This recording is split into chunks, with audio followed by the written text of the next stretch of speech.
एक लड़का जो लड़की को बचपन से प्यार करता है, पर उस लड़की ने हमेशा उसे मैनिपुलेट ही किया। इनकी लव स्टोरी का अंत क्या होगा? हेलो फ्रेंड्स, आज मैं आपको ग्रेट एक्सपेक्टेशन 1998 की एक रोमांटिक हॉलीवुड मूवी एक्सप्लेन करने वाला हूँ। अगर आपको अच्छी लगती है तो प्लीज इसे लाइक और कमेंट जरूर कर दीजिए। अब बिना किसी देरी के एक्सप्लेनेशन स्टार्ट करते हैं। मूवी स्टार्ट होती है और एक छोटे से बच्चे को हम देखते हैं। इसका नाम है फिन। फिन फिशिंग करने के लिए आया हुआ था, वहीं पर वो ड्राइंग भी करता है। बड़ा होने के बाद फिन ही यह सब स्टोरी हमें बता रहा है। उसे पानी में कुछ दिखा और अचानक से एक आदमी उसे पकड़ लेता है। उसका मुंह उसने बंद कर दिया। वो कहता है, मेरे बारे में किसी को भी कुछ भी मत बताना। अगर तुमने बता दिया तो तुम्हें मैं मार डालूंगा। फिन जब शांत हुआ तो उस आदमी ने उसे कहा कि जाओ और मेरे लिए कुछ फूड वगैरह लेकर आओ। वो एक क्रिमिनल है जो जेल से भाग चुका है। अपने कब्ज खोलने के लिए उसे बोल्ट कटर की जरूरत थी। फिन बहुत ही डर जाता है और वैसे ही घर आ जाता है। बचपन में उसके पेरेंट्स गुजर गए थे। अब वो अपनी सिस्टर और सिस्टर के बॉयफ्रेंड के साथ रहता है। सिस्टर के बॉयफ्रेंड ने उससे पूछा कि कुछ अलग लग रहा है, क्या हुआ? फिन को लग रहा था कि सिस्टर के बॉयफ्रेंड को बता देना चाहिए, पर वो कुछ भी नहीं कहता। उस आदमी ने उसे खाना और बोल्ट कटर लाने के लिए कहा था। रात में फिन सब चीजें लेकर उस क्रिमिनल के पास पहुंच गया। उसने उसके लिए कुछ अल्कोहल, कुछ मेडिसिन भी लाई हुई थी। क्रिमिनल फिन से कहता है कि मेरे साथ चलो, क्योंकि उसे फिन की बोट की जरूरत थी। इसी बोट पर बॉर्डर क्रॉस कर मैक्सिको जाने वाले थे, पर तभी अचानक से बॉर्डर की पुलिस ने इन्हें देख लिया। ये क्रिमिनल जल्दी से बोट से उतर जाता है और एक जगह पर जाकर रुक गया। पुलिस ने फिन से बात की, उससे पूछा तुम यहाँ कर क्या रहे हो?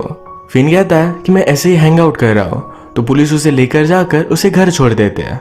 घर आने पर फिन अपनी सिस्टर के बॉयफ्रेंड के साथ, जिसका नाम है जो, काम पर जाता है। इनके स्टेट के सबसे अमीर लेडी के घर पर इन्हें काम करने के लिए जाना था। जब ये लेडी यंग थी तो उसकी शादी में उसका ग्रूम उसे छोड़कर चला गया था। उसके बाद से वो पागल हो गई। इसी वजह से उसका घर तहस नहस पड़ा हुआ था। इसी का काम फिन और जो करने वाले थे। जो घर में गया और फिन बाहर ही रुक गया। वही गार्डन में फिन ने एक लड़की को नोटिस किया। वो अचानक से वहां से चली भी गई थी। जो घर में गया और उसके लिए पैसे रखे हुए थे। कोई भी काम उसे नहीं करना पड़ा, तो उस लेडी पर बहुत हंसता है। घर आने पर फिन की सिस्टर को उसी लेडी का कॉल आया था। वो लेडी फिन को अपनी ग्रैंड डॉटर के साथ खेलने के लिए बुला रही थी। जो और फिन की सिस्टर दोनों बहुत ही खुश हो जाते हैं, क्योंकि फिन को अच्छे पैसे मिलेंगे। यही टीवी पर फिन देखता है कि वो क्रिमिनल पकड़ा जा चुका है। अगले दिन फिन उस लेडी के पास गया। इस लेडी का नाम था नोरा। वहां पर वो नोरा की ग्रैंड डॉटर एस्टेला से मिला, जो बहुत ही ब्यूटीफुल थी। नोरा फिन से मिलती है और डायरेक्टली उसके साथ डांस करने लगती है। वो खुद बोर हो रही थी, तो इसी वजह से उसने फिन को बुलवाया हुआ था। फिन कहता है मैं डांस नहीं कर सकता, पर मुझे ड्राइंग आती है। नोरा ने उसे इनकरेज किया। वो एस्टेल का पोर्ट्रेट बनाने के लिए उसे कहती है।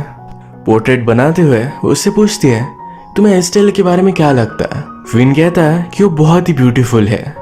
नोरा कहती है तुम अभी से उससे प्यार में हो, उससे प्यार करना मत, वो सिर्फ तुम्हारा दिल ही तोड़ेगी। तुम उसके पीछे पड़े रहोगे और वो हमेशा तुम्हें हर्ट करेगी।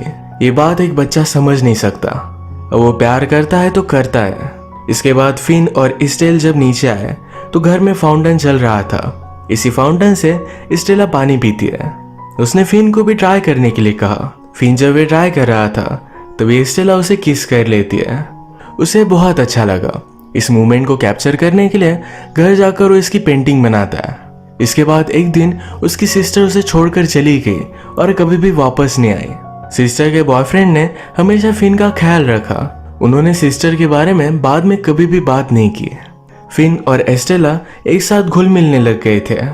इसी तरीके से ये दोनों बड़े हो गए। एक दिन एस्टेला को पार्टी में जाना था, पर नोरा उसे मना कर रही थी, क्योंकि पार्टी होने के बाद उसे वापस लाने के लिए कोई भी नहीं था। फिन कहता है मैं उसके साथ जा सकता हूँ। एस्टेला को सही नहीं लगता, पर वहां जाने का उसका यही ऑप्शन था। इस पार्टी के लिए फिन बहुत ही एक्साइटेड हो गया। अच्छा सा सूट वगैरह पहनकर जब वो इस पार्टी में पहुंचा तो गेस्ट लिस्ट में उसका नाम नहीं है।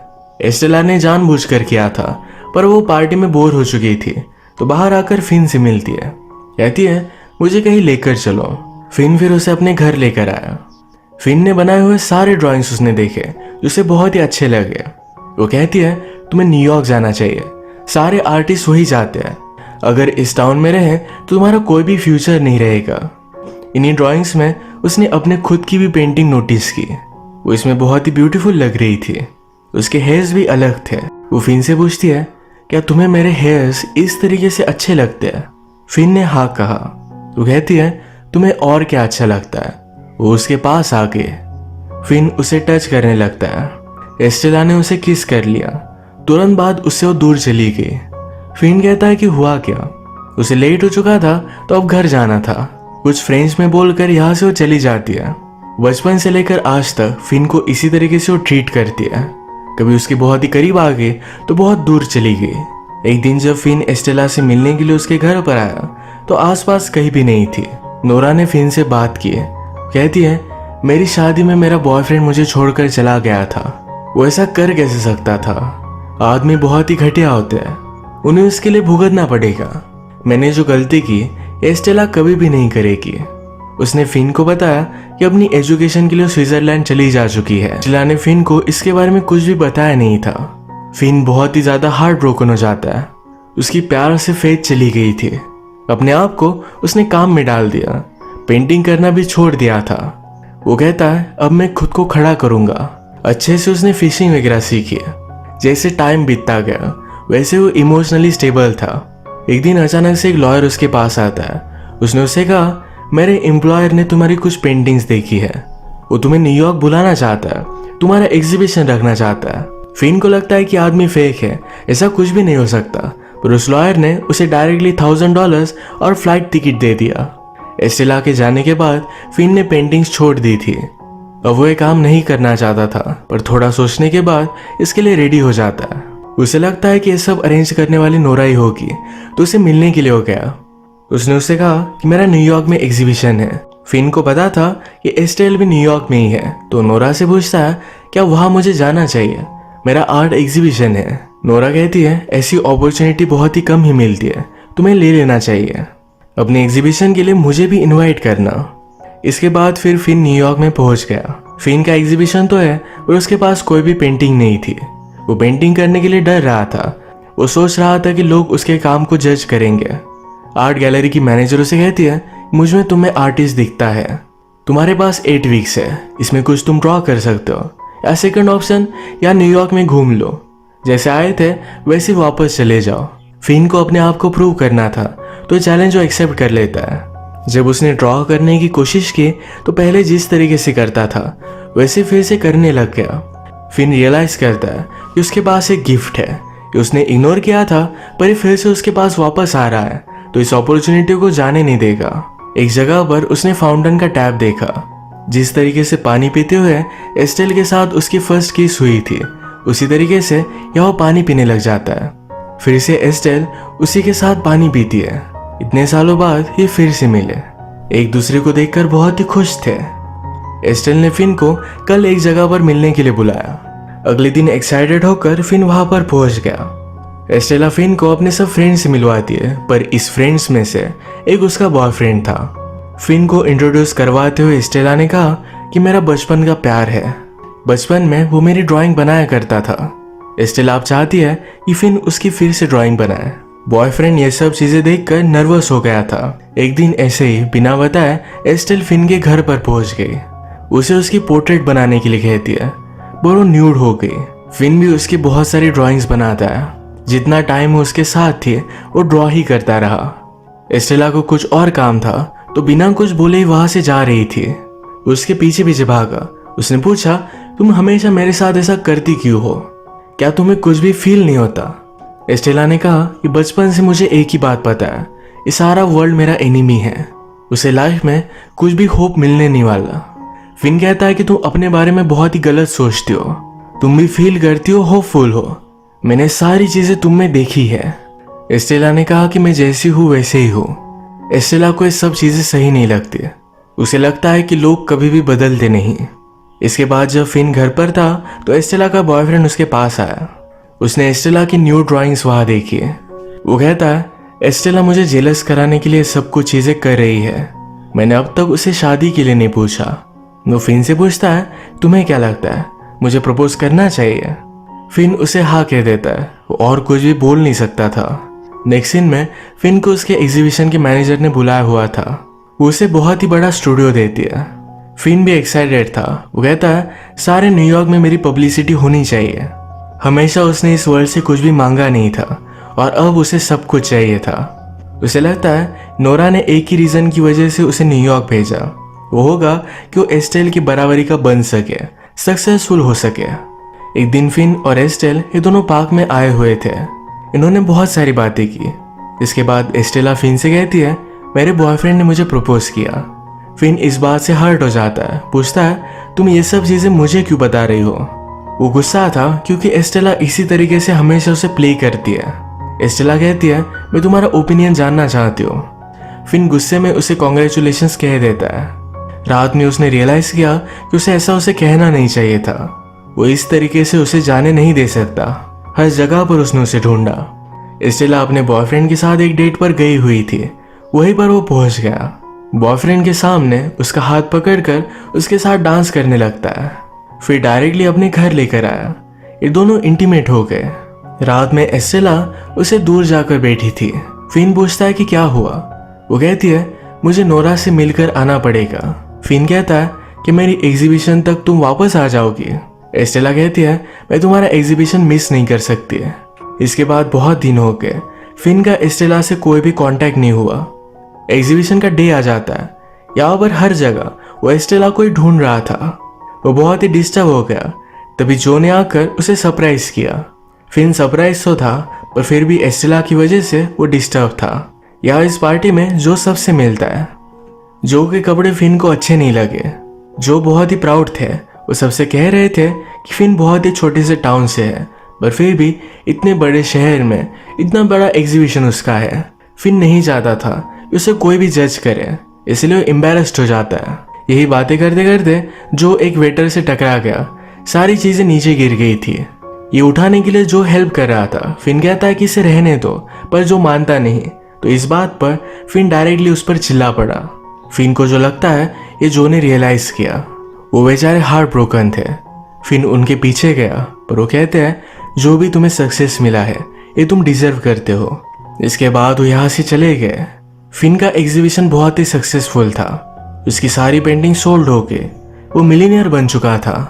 वो हमसे कहता है कि मैंने सब कुछ तो पा लिया पर फिर भी मेरे पास कुछ भी नहीं था। जिन लोगों से मैं प्यार करता था उन्हें मैंने हर्ट कर दिया।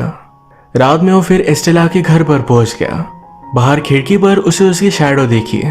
वो चिल्लाता है कि देखो अब मैं अमीर बन गया। क्या तुम्हें यही नहीं चाहिए था? मुझ में जो भी स्पेशल है ये सब कुछ तुम्हारी वजह से है। वो फिर ऊपर आ जाता है। खिड़की में एस्टेल नहीं तो नोरा थी। फिन ने पूछा कि एस्टेल कहाँ है। नोरा ने कहा कि उसकी शादी हो गई। नोरा ने फिर उसे सब कुछ रियलिटी बताई। वो कहती है कि आदमियों को किस तरीके से ट्रीट करना है, किस तरीके से मैनिपुलेट वो करे, यही ट्रेनिंग में बचपन से एस्टेल को दे रही थी। तुम सिर्फ उसके लिए प्रैक्टिस थे। मैंने तुम्हें वार्न किया था कि उससे प्यार मत करना, वो तुम्हारा दिल ही तोड़ेगी। जब तुम न्यूयॉर्क में आए तब उसका बॉयफ्रेंड उसे कमिट नहीं कर रहा था। तुम्हारे साथ रिलेशनशिप का प्रिटेंड करने के बाद उसके बॉयफ्रेंड को उसकी गलती रियलाइज हुई। मैरिज करने के लिए भी उसने सिर्फ तुम्हें यूज किया। फिन को ये सब सुनकर बहुत दर्द हुआ। वो नोरा के पास आता है। उसका हाथ उसने अपने दिल पर रखने के लिए कहा। वो कहता है अब मेरा दिल टूट चुका है। जिस तरीके से नोरा का फियांस उसे छोड़ कर गया था, उस हार्ट ब्रेक में वो पागल हो गई। उसी तरीके से फिन का भी हार्ट ब्रेक हुआ है। नोरा ने अपनी गलती रियलाइज की। उसे बहुत बुरा लगा पर अब बहुत ही ज्यादा लेट हो चुका था। एस्टेल अपने हस्बैंड के साथ एक अलग कंट्री में चली जाती है। आज रात जब फिन अपने घर पर आया तो नीचे कुछ लोग एक आदमी का वेट कर रहे थे। इनकी बातों से उसे पता चला कि उस आदमी को मार डालेंगे। एक आदमी बिल्डिंग में छुप रहा था तो फिन ने उसे अपने घर में आने के लिए कहा। हम देखते हैं कि आदमी वही क्रिमिनल है जिसे बचपन में फिन ने हेल्प की थी। फिन उसे फर्स्टली पहचान नहीं पाता। फिन से बात करने के बाद, सक्सेस जानने के बाद ये क्रिमिनल उस पर बहुत ही ज्यादा प्राउड था। फिन ने अभी भी उसे पहचाना नहीं था तो ये क्रिमिनल बचपन में उसने फिन को जिस तरीके से पकड़ा था उसी तरीके से फिर से पकड़ लेता है। फिन ने उसकी आंखों से उसे पहचान लिया। फिन आज भी उससे बहुत डर रहा था। उसे जाने के लिए कहता है। क्रिमिनल ने कहा मैंने पुलिस को कॉल किया, थोड़े टाइम में यहाँ से मैं चला जाऊंगा। क्रिमिनल ने सारी पेंटिंग्स देखी। उसमें फिन ने उसकी भी एक पेंटिंग बनाई हुई थी। वो कहता है तुम कितने बड़े हो चुके हो, मैं तुम पर बहुत ही प्राउड हूँ। जब वो जा रहा था तो उसने कहा कि लॉयर ने बहुत अच्छा काम किया। ये उसी लॉयर के बारे में बात कर रहा था जिसकी वजह से फिन आज यहाँ है। फिन को क्लियर हो जाता है कि इसी क्रिमिनल ने उसे सारे पैसे दिए थे। वो फिर उसके साथ गया। वो कहता है हम पीछे के दरवाजे से निकल सकते हैं। क्रिमिनल कहता है कि अब मैं पेरिस जाने वाला हूँ। वहाँ की लड़कियाँ, वहाँ के नज़ारे बहुत ही अच्छे हैं। वो जाने के लिए एक्साइटेड था। ये चलते चलते स्टेशन पर आए, पर जो लोग क्रिमिनल को ढूंढ रहे थे वो भी वहाँ पर पहुँच गए थे। ये जल्दी से ट्रेन में चढ़ जाते हैं। क्रिमिनल कहता है तुम्हें भी मेरे साथ आना चाहिए, हम दोनों बहुत एंजॉय करेंगे। पर तभी हम देखते हैं जो लोग इसे ढूंढ रहे थे ये ट्रेन में भी चढ़ चुके थे। ये आकर क्रिमिनल को मार डालते हैं। मरते मरते क्रिमिनल सब कुछ बताता है। कहता है मैंने लाइफ में बहुत सारी गलत चीजें की, पर सिर्फ एक बहुत अच्छी चीज की थी, तुम्हें न्यूयॉर्क भेजना। मेरे पास बहुत सारे पैसे थे, ये सारे मैंने तुम्हें दे दिए हैं। हमेशा तुम आर्टिस्ट की लाइफ जीना। इसका मतलब है फिन का सारा आर्ट ये क्रिमिनल ने ही बाय किया था। एक इलीगल वे से अपने सारे पैसे उसने फिन को दे दिए। फिन की बचपन की ड्राइंग बुक आज भी क्रिमिनल के पास थी। उसे पता था कि बहुत अच्छा ड्राइंग करता है। उसने फिन का टैलेंट बचपन में पहचान लिया था। फिन को बहुत बुरा लगा। उसी के पास क्रिमिनल की डेथ हो गई। आज फिन का सबसे बड़ा हार्ट ब्रेक हुआ था, पर उसे ये भी पता चला कि लाइफ ने उसे और एक चांस दिया है। पर क्रिमिनल चाहता था कि फिन हमेशा खुश रहे, वो उस पर प्राउड था। फिर इसके बाद फिन अपने घर पर जाता है। जो को उसने हर्ट किया था उसके पास फिर से वापस जाकर अपनी रिलेशनशिप सुधार लेता है। जो पर भी अब फिन की कोई भी रिस्पॉन्सिबिलिटी नहीं, तो उसने भी अपनी न्यू फैमिली क्रिएट कर ली है। वो भी खुश था। इसके बाद फिन पेरिस चला गया था। बहुत सालों बाद जब वो फिर से अपने टाउन में वापस आया तो फिर से नोरा का हाउस देखने के लिए जाता है। उसकी अपडेट हो चुकी थी। इस जगह पर कुछ और बनने वाला था। जिस गार्डन में एस्टेल उसे फर्स्ट टाइम मिली थी उसी पर उसे याद करता है। पर तभी एक छोटी सी लड़की वहाँ खेल रही थी। उसी का पीछा उसने किया। वो एक्चुअल में एस्टेल की बेटी है। एस्टेल भी इस घर को लास्ट टाइम देखने के लिए आई हुई थी। फिन को पता चलता है कि एस्टेल का अब डिवोर्स हो चुका है। एस्टेल फिन से मिलकर खुश थी। फिन अब और भी फेमस आर्टिस्ट बन चुका है। उससे कहती है आजकल मैं तुम्हारे बारे में बहुत सोच रही थी। उसने उसके साथ जो भी किया ये सारी चीजें उसे रिग्रेट कर दिया। वो पूछती है क्या तुम मुझे कभी माफ कर सकते हो। फिन कहता है क्या तुम मुझे जानती नहीं। वो हमेशा उससे प्यार करता आ रहा है। वो कभी भी उस पर गुस्सा नहीं हो सकता। इन दोनों ने एक दूसरे का हाथ थाम लिया। अब ये फर्स्ट टाइम रियलिटी में एक साथ थे। इसके पीछे और कोई प्लान नहीं था। यही पर ये मूवी एंड हो जाती है। एस्टेल एक फॉल्टी कैरेक्टर थी, पर फिन ने उसे हमेशा बहुत प्यार किया। धोखा होने के बाद भी फिन फाइनली उसे माफ कर ही देता है। एस्टेल जैसी भी हो ये फिन के लिए कंप्लीट है। ये स्टोरी जब वो बता रहा था तो उसे लगता है कि उसका एस्टेल के लिए प्यार यही इनफ है, उसे प्यार करे या नहीं। फाइनली अपने प्यार की जर्नी में उसे एक राहत मिली। इसी के साथ आज का वीडियो हम खत्म करते हैं। अगर आपको अच्छा लगा तो प्लीज़ लाइक कर दीजिएगा। मैं बहुत सारी मूवीज़ लेकर आता रहता हूँ, तो प्लीज़ इस चैनल को सब्सक्राइब कर दीजिए और बेल नोटिफिकेशन आइकॉन दबाना मत भूलिएगा। हम फिर से मिलेंगे और एक नई मूवी के साथ। तब तक के लिए थैंक यू और आप अपने आप का ख्याल रखिए।